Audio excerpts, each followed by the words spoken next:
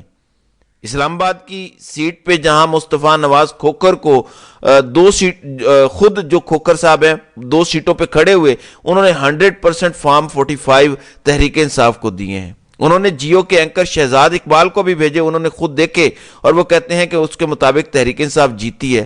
اسی طرح جماعت اسلامی نے دیے، اسی طرح تحریک لبیک نے دیے۔ کسی ایک کے جعلی فارم ہو سکتے ہیں، سبھی کو تو نہیں ہو سکتے۔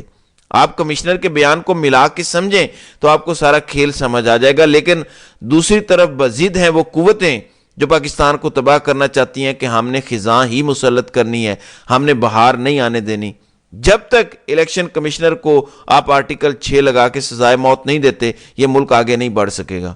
چلیں، آپ کہتے ہیں کہ ایسی سزا دینے کی ضرورت نہیں ہے، لیکن ٹروتھ اینڈ ریکنسلیشن کی بہت ضرورت ہے۔ آپ کو پتا ہے کہ طاقتور حلقے کیا چاہتے ہیں کہ نون لیگ پیپلز پارٹی کو شامل کر کے حکومت بنائے یا تحریک انصاف پیپلز پارٹی کو شامل کر کے حکومت بنائے، یعنی پیپلز پارٹی کو بیچ میں لازمی شامل کرو۔ کیا کھیل ہے؟ کوئی مجھے بھی سمجھا دے، کیا ڈیل ہے، کیا لین دین ہوا ہے، کوئی ہمیں بھی سمجھائے۔ کیوں ضروری ہے کہ سیٹیں تحریک انصاف کی چوری کرنی ہے اور پیپلز پارٹی کو ساتھ نتھی کرنا ہے کسی اور جماعت سے؟ میں محمد مالک کو دیکھ رہا تھا، وہ نون لیگ کے بڑے قریبی ہیں، مریم نواز کا میڈیا سیل چلانے میں بھی وہ ان کی مدد کرتے رہے ہیں۔ محمد مالک کہتے ہیں کہ نون لیگ کو طاقتور حلقوں نے بتا دیا ہے کہ آپ نے اگر حکومت بنانی ہے تو وفاق میں بھی بنانی پڑے گی، اگر آپ وفاق میں قبول نہیں کرتے تو ہم آپ کو پنجاب میں بھی نہیں بنانے دیں گے۔ تو اس طرح کی بندر بانٹ آپ کے ووٹوں کی ہوتی ہے۔ ناظرین کرام، یہ ہے حقیقی آزادی۔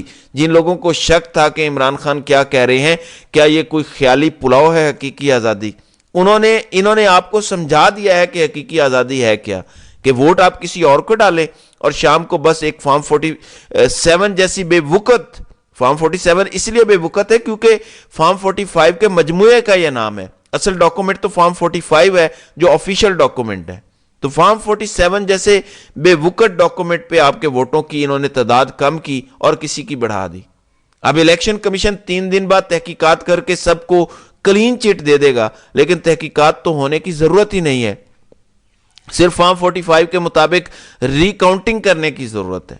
تحریک انصاف دعویٰ کر رہی ہے، بلکہ کچھ لوگوں نے رپورٹ کیا ہے کہ عمران خان نے کہا ہے کہ ان لوگوں کے خلاف جنہوں نے یہ کیا ہے قانونی چارہ جوئی کی جائے اور سپریم کورٹ سے رجوع کرنے کی بات ہو رہی ہے۔ میں ویسے عمران خان کو سلام بھی پیش کرتا ہوں کہ وہ ایک سوچ قوم میں ڈالنا چاہتے ہیں کہ بے شک قاضی وہاں بیٹھے ہیں، اپنے اداروں پر پھر بھی اعتماد کرو، قانون کے اندر رہو، قانون کے اندر جنگ لڑو، جمہوریت کے اندر رہو، دائرے میں رہو۔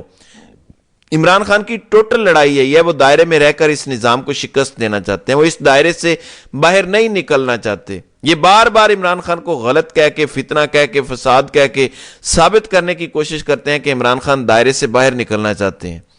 پوری قوم کو عمران خان نے سبق سکھایا ہے کہ آپ کے ووٹ سے فرق پڑتا ہے، اور قوم نے اب دیکھ لیا کہ فرق پڑتا ہے۔